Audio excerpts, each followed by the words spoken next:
여러분 행복하십시오. 성령 충만하십시오. 아멘. 베드로전서, 그러니까 요즘 주일마다 우리가 묵상하고 있는 베드로전서가 쓰여질 당시 1세기 상황은 그 로마의 지배하에 크리스찬들이 살고 있었습니다. 그러니까 이 살아가는 삶의 상황이 그리 만만하지가 않았습니다. 예수님을 믿는다는 이유로 아주 심한 박해를 받았습니다. 죽임을 당하기까지 했습니다. 그리고 많은 공격을 받았습니다. 조롱을 받기도 하고 어떨 때는요, 말도 안 되는 이유로 비난을 받기도 했습니다. 오늘날 이 크리스찬들이 살아가는 상황과 아주 비슷합니다. 사는 게 만만하지가 않습니다. 내적으로 공격을 받고 또 외적으로 공격을 받습니다. 질문이 있습니다. 그렇다면 어떻게 살 것인가? 예수님 믿는 사람들도 세상 사람과 똑같이 사나워지고 어르렁대며 살아야 하는 것일까? 수단 방법 가리지 않고 싸우면서 살아가야 하는가? 아닙니다. 여러분, 아무리 상황이 어렵더라도 그렇게 아주 악하게 변하지 않기를 저는 선포합니다. 주님께서는 우리에게 어떻게 말씀하실까? 베드로를 통해서 오늘 이렇게 말씀하십니다. 오늘 읽은 베드로전서 2장 11절 12절에서 우리에게 이렇게 말씀하십니다. 우리 함께 읽도록 하겠습니다. 2장 11절 12절 시작. 사랑하는 자들아, 거리문과 나그네 같은 너희를 권하노니 영혼을 거슬러 싸우는 육체의 정욕을 제어하라.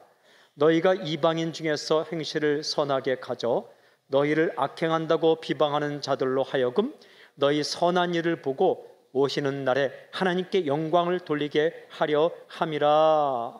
이 말씀을 읽고 제가 또 읽었습니다. 참고가 되는 책들을 찾아 읽었습니다. 마치 음식을 꼭꼭 씹어 먹듯이 말씀을 구절구절 깊이 묵상하고 기도하게 되었습니다. 그리고 나서 오늘 메시지 제목을 이렇게 정했습니다. 착하게 살라. 여러 가지 제목을 적어놓고 생각해보고 읽어보고 하다가 고심 끝에 이 제목으로 정했습니다. 정해놓고 보니까 마음이 참 좋았습니다. 주님께서 저에게 이렇게 말씀하신 것 같았습니다. 착하게 살아. 착하게 사는 것은 바보가 아니야. 착하게 살아도 충분히 살아남을 수 있어. 이렇게 등을 두드리면서 말씀하시는 것 같았습니다. 기분이 참 좋았습니다. 주님께서 여러 가지 이야기로 저에게 해주셨습니다.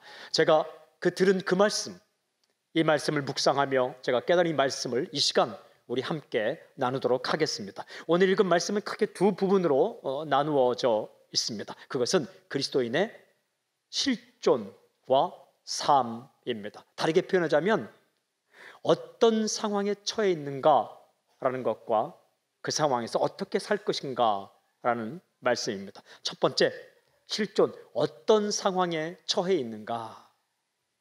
이 말씀을 계속 읽고 묵상하면 마치 그림처럼 우리에게 보여주시는 우리들의 모습이 있습니다. 그러니까 오늘을 살아가는 우리들의 모습, 실존은 어떤가. 다르게 표현하자면 우리가 살아가는 이 삶의 상황, 정황이 어떤가. 요즘 사는 게 어떤 상황인가. 이런 말씀이죠. 한마디로 사는 게 만만치가 않습니다. 그때나 지금이나 별반 다르지 않습니다. 구체적으로 오늘 말씀을 읽어오면 한 7가지 정도의 표현이 잘 나와 있습니다. 이런 표현이 있습니다. 사랑하는 자들아. 여러분, 그리스도인은 주님의 사랑을 받고 있습니다. 이게요, 아무리 사는 게 힘들어도 상황이 어려워도 이 상황은 이 실존은 변하지 않습니다. 주님은 당신을 사랑하고 계십니다. 수많은 일들이 많이 일어나지만 이 사실은 변하지 않습니다. 주님은 여전히 당신을 사랑하고 계십니다. 이 베드로가 성도들을 사랑한다는 이야기도 되지만 주님께서 성도들을 사랑한다는 것입니다. 지금도 그 사랑 받고 있습니다. 이게 우리의 실존이에요. 또 이런 표현이 있습니다. 거류민과 나그네 같은 너희. 예수 믿는 사람은요, 이 세상에 속한 사람이 아닙니다. 거류민이라는 것은 외국인이라는 것입니다. 왜 다른 나라에 가서 이민가 살고 있는 것, 이게요 쉽지가 않습니다. 나그네라는 것은 여행객을 말하는 것인데 잠시 동안만 거주하는 여행객을 말합니다. 이것도 이 생활도 역시 만만치가 않습니다. 많은 게 낯설고 서툽니다. 제가 호주 가서 처음 사는데 거기에는 이 차 운전대가 왼쪽에 있지 않고 오른쪽에 있습니다. 그러니까 오른쪽에 앉아서 차를 몰고 가고, 그리고 길을 갈 때는 차가 오른쪽으로 가지 않고 왼쪽으로 갑니다. 이게요, 차들이 많이 다닐 때는 문제가 없어요. 앞차 따라가면 됩니다. 근데 문제는 새벽기도 갈 때입니다. 앞에 차가 하나인데도 없으니까 정신만 조금 안 차리면 그냥 한국에서 하던 대로 차를 몰고 오른쪽 가고 있습니다.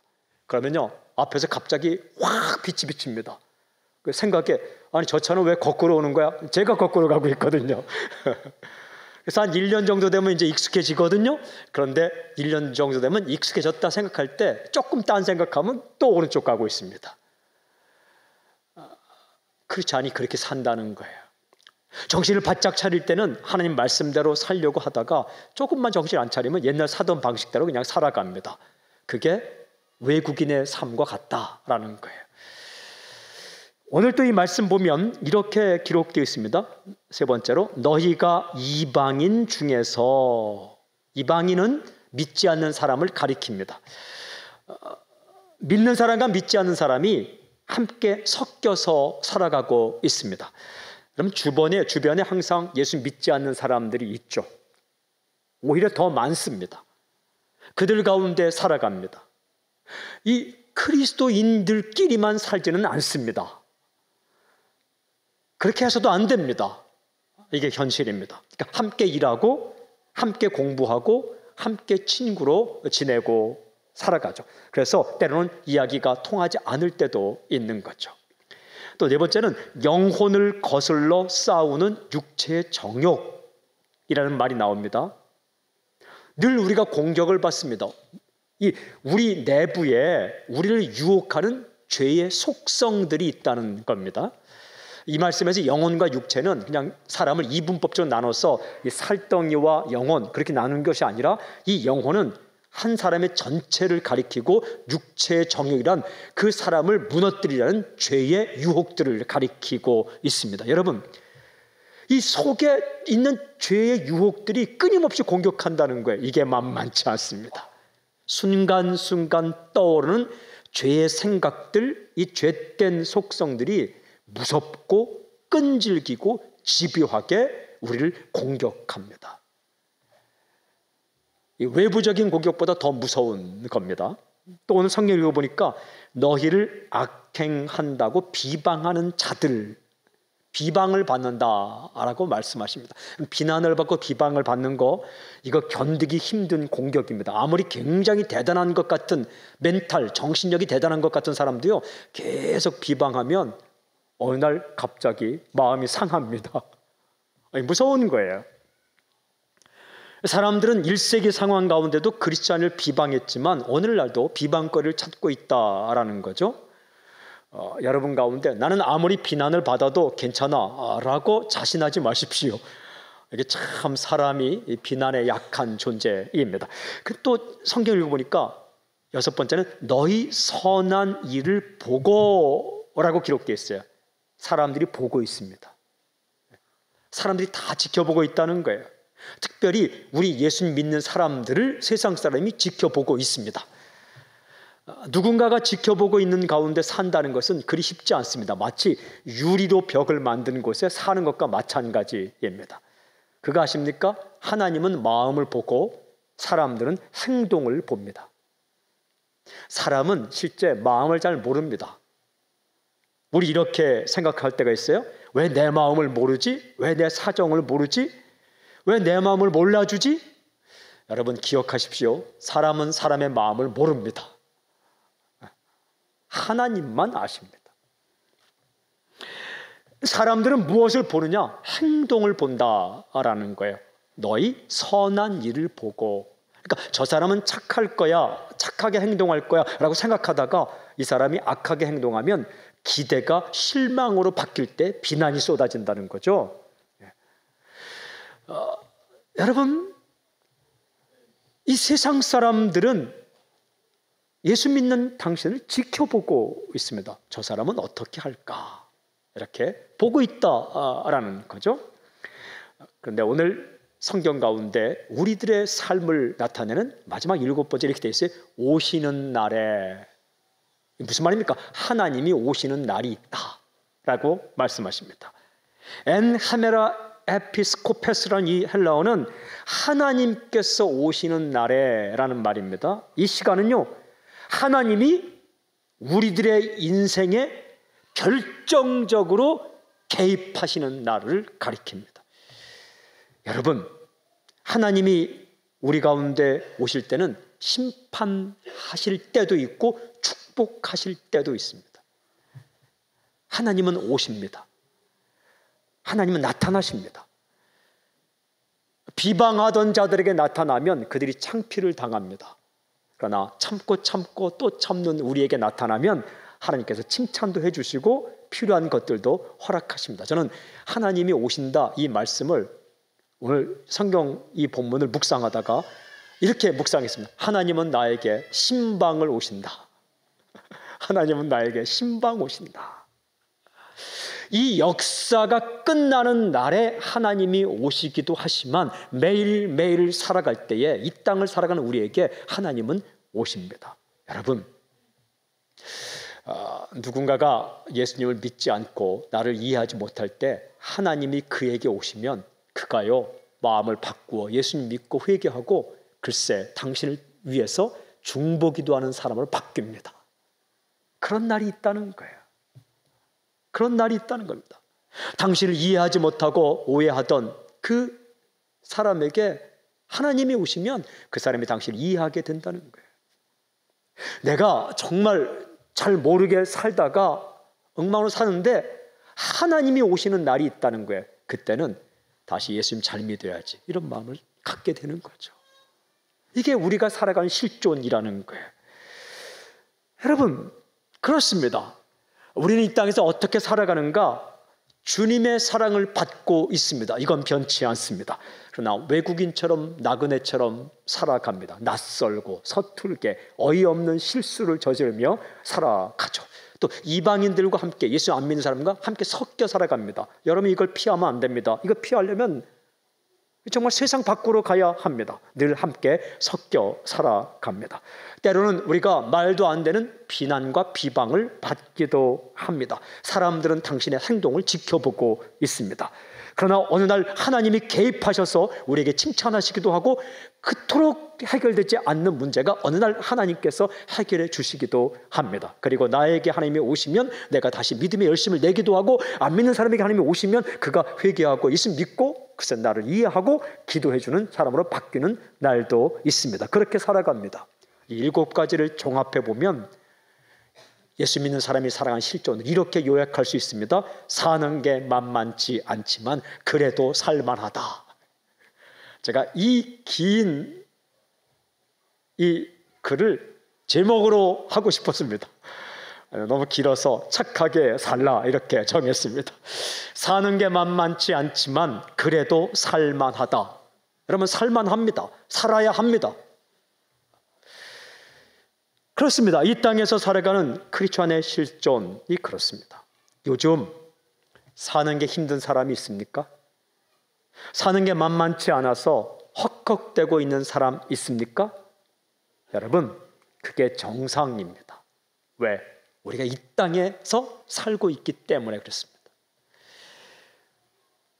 내가 사는 게 좀 힘들고 헉헉대고 때로는 실수하고 때로는 어이없는 잘못을 이 땅 가서 범할지라도 당신은 실패자가 아닙니다. 루저가 아닙니다.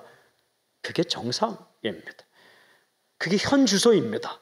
대부분 다 그렇게 살아갑니다. 힘을 내십시오. 그렇다면 중요한 질문, 어떻게 살 것인가? 라는 겁니다. 두 번째, 우리의 삶. 이런 상황 속에서 어떻게 살 것인가? 힘들다고 포기할 것인가? 아무렇게나 살 것인가? 아닙니다. 살아야 합니다. 그래도 살아야 합니다. 그것도 잘 살아야 합니다. 하나님은 당신이 잘 살기를 원하고 계십니다. 현실을 도피하라는 이야기가 아닙니다. 삶을 포기하라고 말씀하지 않습니다. 어떻게 살 것인가? 한마디로 착하게 살라라고 오늘 성경에 말씀하십니다. 착하게 살라. 착하게 산다는 것은 구원의 조건이 아닙니다. 착하게 산다고 해서 구원받는 거 아니죠. 구원은 예수 그리스도의 피로 말미암아 받습니다. 착하게 산다는 것은 구원받은 백성의 특징입니다. 믿음이 좋다라고 말하는 사람은 착해야 합니다. 성령 충만한 사람의 특징이 착한 겁니다. 어떤 사람이요, 나는 성령 충만해 하면서도 착하지 않다. 그 가짜입니다. 그 이상한 겁니다. 성령 충만하게 되면 사람이 아주 착한 사람으로 바뀌게 되어 있습니다. 그게 진짜입니다. 그렇다면 구체적으로 어떻게 사는 것이 착하게 살 수 있는 방법일까? 오늘 성경 말씀을 잘 읽어보면 착하게 살기 위해서 중요한 첫 번째 걸음이 있습니다. 그것은 우리를 공격하는 죄의 욕구들을 물리치는 것입니다. 우리 속에서 계속 떠오르는 죄의 성향들, 죄의 욕구들을 물리치는 것. 오늘 이렇게 말씀하십니다. 읽은 말씀에서 영혼을 거슬러 싸우는 육체의 정욕을 제어하라. 이거 한번 크게 읽어봅시다. 영혼을 거슬러, 시작. 영혼을 거슬러 싸우는 육체의 정욕을 제어하라. 그게 첫 걸음이에요. 착하게 살 수 있는 첫 걸음은 영혼을 거슬러 싸우는 육체의 정욕을 제어하라. 육체의 정욕이란 죄의 욕구들입니다. 죄를 짓고 싶은 마음, 그 마음을 제어하라. 이런 죄의 욕구들은 하나님의 뜻을 거스르는 성향이 있다라는 겁니다. 하나님의 말씀을 거부하게 만듭니다. 하나님의 말씀을 희미하게 만듭니다. 하나님이 그렇게 말씀하셨지만 뭐 별다른 일이 있겠어? 라고 이 죄의 욕구들은 하나님의 말씀을 희미하게 만듭니다. 하나님의 말씀을 우습게 만들어 버립니다. 그 방향을 다르게 만들죠. 방향성이 다르게 합니다. 이러한 죄된 생각들이 우리 가운데 다가올 때 과감하게 아니요, 노라고 말하라는 겁니다. 어떻게 하면 그렇게 할 수 있을까? 몇 가지 제가 구체적인 말씀을 드립니다. 첫 번째는요, 작은 일에 틈을 주지 마십시오. 이까진 일은 이렇게 해도 괜찮을 거야. 그런 일을 죄된 마음이 생길 때에 그것을 아니요라고 작은 일에 틈을 주지 말라는 겁니다. 작은 곳에 구멍이 생기면 쥐가 들락날락하고, 여러분, 쥐가 들락날락하면 양식이 이상해지고 감염되기도 하고 엄청난 일이 일어나죠. 우리 가운데 이 악한 생각들이 들락날락하는 작은 틈을 주지 말라. 보는 것, 듣는 것, 가는 곳, 이게 중요하다는 겁니다. 사람은 보면서 생각이 달라지고, 어떤 장소에 가면 생각이 달라지고, 어떤 이야기를 들으면 생각이 달라지기 때문에 보는 것, 듣는 것, 가는 곳을 조심 또 조심하라고 말씀하십니다. 여러분, 나 정도면 괜찮아. 나는 그런 얘기 들어도, 그런 거 봐도, 그런 곳에 가도 나는 끄떡없어 라고 말하지 마십시오. 선줄로 생각하거든 넘어질까 조심하라. 고린도전서 10장 12절에 그렇게 말씀하십니다. 누구도 자신할 수 없다는 거예요. 그 누구도 자신할 수 없다. 그러니까 우리의 생각과 삶을 해치는 나쁜 생각이 들어올 때는 될 수 있는 한 빨리, 아주 빨리 그것을 차단해야 합니다. 이상한 장소에 있으면 빨리 튀어나와야 되고, 이상한 것을 보다가는 빨리 눈을 감아야 되고, 이상한 것이 들릴 때는 빨리 귀를 닫아야 된다라는 거죠. 이렇게 죄악의 공격을 차단하면서 그냥 있으면 안 되는 거죠. 중요한 하나의 방법이 뭐냐면 적극적으로 착한 일을 하십시오. 오늘 읽은 말씀에 이렇게 말씀하십니다. 행실을 선하게 가져. 또 한 가지는 너희 선한 일을 보고. 무슨 말입니까? 적극적으로 착한 일을 하라는 겁니다. 여기서 선한 일 할 때 선하다라는 것은 우리말로 쉽게 착하다라는 거예요. 헬라어로 칼로스, 영어의 good이라는 뜻이에요. good. 여러분, 착하다는 게 뭘까요? 선하다는 게 뭘까요? 이것은요, 헬라어 이 원래 단어 칼로스라는 단어는 무슨 뜻이냐? 하나님의 마음에 딱 맞는다라는 거예요. 딱 맞는다라는 의미입니다. 제가 옷을 입었는데 옷이 제 몸에 딱 맞으면 착한 옷입니다. 아무리 비싸도 제 몸에 안 맞으면 이건 착한 옷이 아닙니다. 여러분, 비싼 게 착한 게 아니라 딱 맞는 게 착한 겁니다. 말을 했는데 그 상황에 딱 맞는다. 그게 착한 말입니다. 굉장히 유창한데 상황에 맞지 않는다. 그건 착한 말이 아닙니다. 딱 맞는다. 어디에? 하나님의 마음에 딱 맞는다라는 겁니다. 여러분, 하나님께서 우리가 살아가는 걸 보실 때는 이렇게 두 가지 말씀을 하실 거예요. 이렇게 보고 있다가 아주 하나님 마음에 딱 맞게 정말 선하게 살면 하나님이 좋다 이렇게 말씀할 거예요. Very good. 좋다. 참 좋다. 이게 성경의 창세기에 하나님이 보시기에 좋았더라. 하나님이 보시기에 좋았더라. 아유, 좋다. 그러나 하나님 보실 때 하나님 마음에 맞지 않고 악하게 살면 어떻게 말씀할까? 그건 아니야. 이때 쓰는 말이 ng라는 단어입니다. ng는 n, no, g는 good, no good, 좋지 않다. 여러분, 그 영화나 이렇게 드라마를 촬영할 때 보면 배우가 연기를 하면 감독이 보고 있다가 ng 하면 다시 찍어야 됩니다. no good, 좋지 않다 이거예요. 사랑하는 여러분, 여러분 살아갈 때 하나님께서 당신의 행동을 보고 자꾸 NG 사인 안 내시기를 여러분 선포합니다. 이렇게 이상한 말 하면 NG.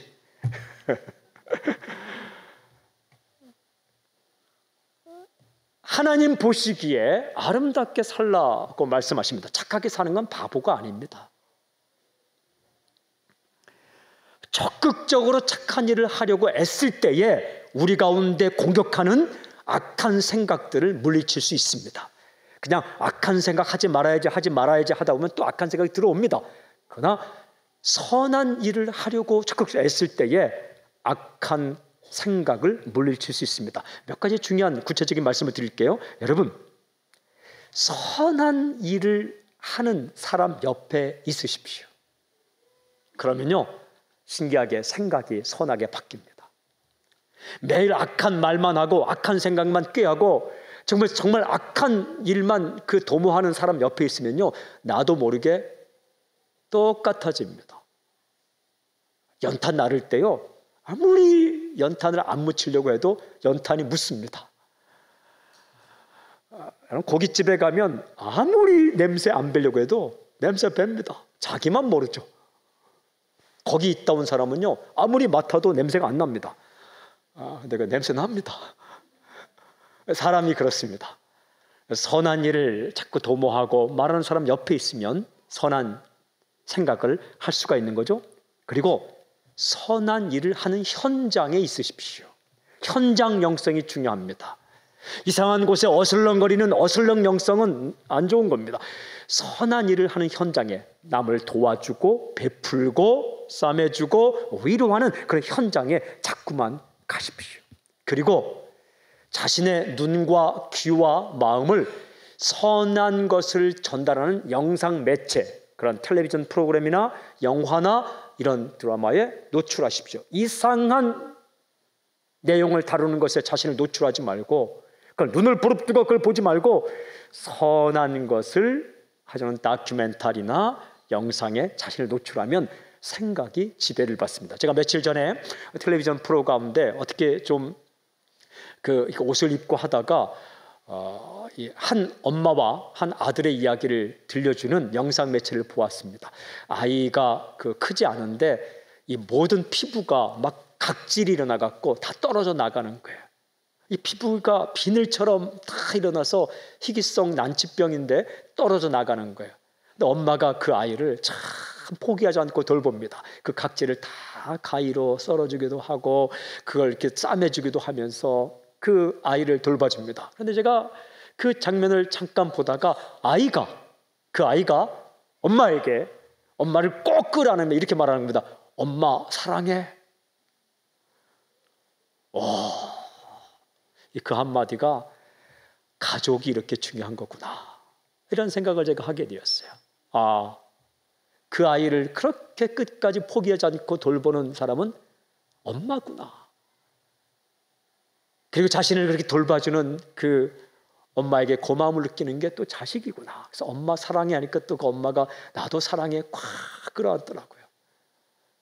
그 비늘이 다 이렇게 벗기듯이 이 피부가 다 일어나는 그 아이를 조금만 상처나도 아프고,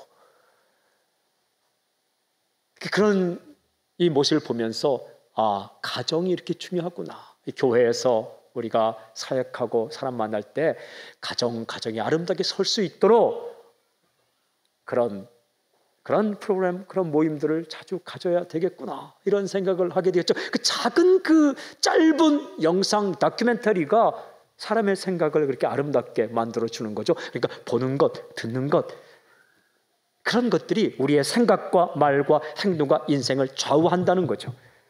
더 나아가서 아주 중요한 것이 있습니다. 말씀을 따라 살아가십시오. 이 성경 말씀 보니까 디모데후서 3장 16절 17절에 이런 말씀이 있어요. 모든 성경은 모든 선한 일을 행할 능력을 갖추게 하려 함이라. 무슨 말입니까? 성경이 선한 일을 할 수 있는 능력을 갖추게 해준다라는 말씀입니다. 말씀은 우리들이 착한 일을 할 수 있도록 능력을 갖추어 준다라는 말씀입니다. 이 말씀은요, 빛과 같아요. 빛을 어두운 곳에 쫙 비추면 바퀴벌레들이 소스라치게 놀라 도망칩니다. 말씀의 빛이 내게 쫙 비추면 내 안에 들어와 있던 바퀴벌레 같은 이상한 생각들이 소스라치게 놀라기 시작합니다. 말씀 안 읽을 때는 몰라요. 말씀 안 들으면 몰라요. 근데 말씀을 듣고 읽으면 내 안에 바퀴벌레 같은 이 더러운 생각들이 드러나고 소스라치게 놀라는 거죠. 또 말씀을 비추면 길이 보입니다. 길이 없는 것 같은데 빛을 비추면 길이 보이듯이 말씀이 비추면 길이 보여요. 벽인 줄 아는데 문으로 보이고, 길이 없는 것 같은데 길이 보여요. 여러분, 그거 아십니까? 사막에도 길이 있습니다. 사막 같은 인생, 아무런 길이 보이지 않는 것 같을 때도 우리가 말씀 앞에 서게 되면 갈 길이 보입니다. 가야 할 길을 알게 됩니다. 그리고 하나님 마음에 딱 드는 길이 보입니다. 이렇게 선한 길, 착한 길, 하나님 마음에 싹 드는 그런 길이 보이는 거죠. 우리의 행동 기준이 말씀입니다. 기준이 중요합니다. 여러분, 기준을 정할 때에 움직이는 것을 기준으로 정하면 큰일 납니다. 기준의 원칙은 움직여서는 안 된다. 예전에 우리 체육 시간에 이렇게 운동복 갈아입고 운동장에 나가서 운동하기 전에 제일 처음 하는 것이 무엇입니까? 물론 복장 검사를 먼저 하겠죠. 그 다음에 하는 게 뭐냐면 기준을 정합니다. 선생님이 오셔갖고 이렇게 보고 있다가 너 기준 하면 그 지목 이렇게 당한 학생은 기준 합니다. 기준 하는 순간 이 학생은 움직이면 안 됩니다. 움직여서는 안 돼. 이 학생이 기준 하고서 1시간 동안 막 움직인다. 그러면 그 학생을 중심으로 모든 학생들이 1시간 동안 따라다녀야 합니다. 기준을 중심으로 양팔 간격으로 벌리죠. 인생의 기준이 무엇인가? 말씀입니다. 왜? 말씀은 변하지 않기 때문에 그렇습니다. 사람이 가르쳐주는 경험도 변합니다. 책들이 우리에게 제시하는 인생의 길도 변합니다. 그러나 말씀은 변하지 않습니다. 풀은 마르고 꽃은 시드나 우리 하나님 말씀은 영원히 서리라. 절대 변치 않는 이 말씀이 하나님의 마음을 알려주고 하나님의 뜻을 우리에게 알려주기 때문에 하나님의 마음과 뜻에 합당한 착한 인생을 살기 위해서는 이 말씀을 기준으로 삼아야 합니다. 사랑하는 여러분, 말씀을 듣고 읽고 묵상할 때에 도대체 하나님이 진정 원하는 것이 무엇인지 알게 되는 거죠. 이 말씀을 읽어오면 한두 가지 구체적으로 여러분에게 착하게 사는 것, 첫 번째는요, 돈을 착하게 쓰십시오. 돈이 많으냐 적으냐는 하나님이 정하십니다. 가난하게 하고 부하게 하는 건 하나님께서 정하십니다. 그런데 내게 주어진 것이 얼마이든 간에 그것을 쓰는 것은 당신에게 달려 있습니다. 디모데전서 6장 18절에 이렇게 말씀하십니다. 선을 행하고 선한 사업을 많이 하고 나누어 주기를 좋아하며 너그러운 자가 되라. 이렇게 말씀하십니다.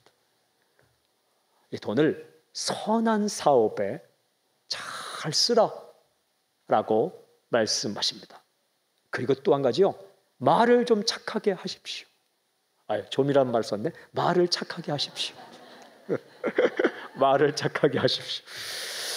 우리에게 착한 말을 하라고 말씀하십니다. 에베소 4장 29절에 이렇게 기록되어 있어요. 무릇 더러운 말은 너희 입 밖에도 내지 말고 오직 덕을 세우는 데 소용되는 대로 선한 말을 하여 듣는 자들에게 은혜를 끼치게 하라.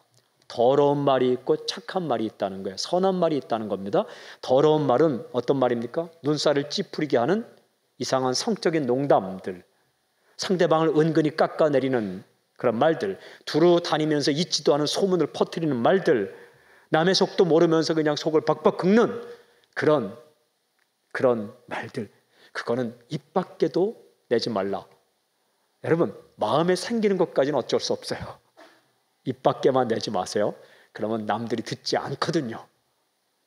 그냥 이렇게 이상한 말이 올라오면 입 밖에 내지 말고 삼켜버리길 바랍니다. 그리고 어떤 말을 하고 선한 말, 착한 말을 하라. 은혜를 끼치는 말을 하라. 어떤 말입니까? 용기를 주는 말, 힘을 주는 말, 소망을 주는 말, 이 땅에 살만한 그런 가치를 발견할 수 있는 그런 희망을 주는 말을 그렇게 하라라고 말씀하십니다. 여러분, 사는 게 다 기적이거든요. 기적이에요. 여러분의 자녀들이 있다면 학교에서 시험 보고 오면 성적보다 중요한 게 그 시험을 볼 수 있다는 자체가 참 칭찬거리입니다. 여러분 자녀가 시험 보고 왔을 때 시험지와 답안지를 구분했던 자체도 얼마나 기적인지 모릅니다. 그 답안지 가져오고 시험지 내고 왔으면 어떻게 됩니까? 여러분, 답안지와 펜을 구별할 수 있는 것도 굉장히 기적입니다. 답안지에다가 펜으로 쓴다는 자체가 기적이에요. 펜 세워놓고 답안지를 그려서 이렇게 돌려서 쓰면 얼마나 이거 이상한 거 이겠습니까? 칭찬거리 찾으려면 얼마든지 많아요. 예쁜 이유를 찾으려면 얼마나 많고 고마운 이유를 찾으려면 얼마나 많은데 그 99가지 그 좋은 이유를 남겨두고 그 한 가지 모자라는 그것 가지고 그렇게 사람의 마음을 힘들게 하고 어렵게 하고 생각하면 다 고마운 겁니다. 다 감사한 거고 다 기가 막힌 기적이고 누구에게는 일상이지만 내게는 다 기적이에요. 이 땅에 사는 동안 집에 있을 때에 용기를 주고 희망을 주고 사랑을 고백하고 칭찬하고 그렇게 은혜를 끼치는 말은 사람을 살려주는 그런 말을 하고 살아라라고 말씀. 여러분, 마지막 우리가 착하게 살면 어떤 일이 일어날까요? 착하게 살면 사람들이 우리 모습을 보고 하나님께 영광을 돌린다라고 오늘 말씀하십니다. 하나님께 영광을 돌리게 하라. 이 말씀을 가만히 읽다 보니까요, 어디서 많이 제가 읽고 듣던 말씀이더라고요.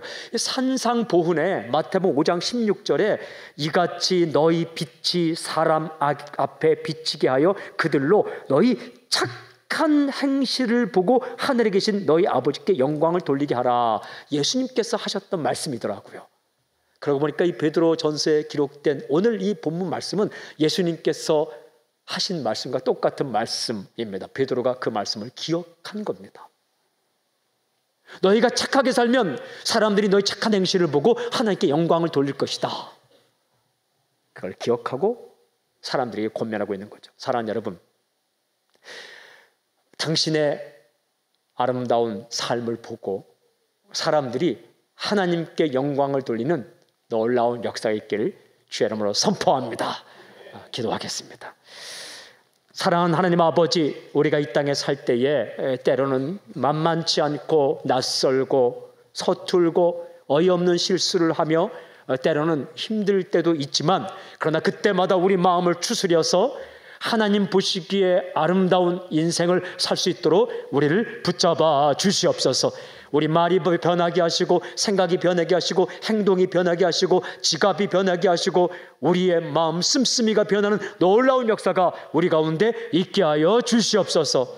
감사하며 예수님의 이름으로 기도합니다. 아멘. 살아계신 주님을 찬양합니다. 아멘.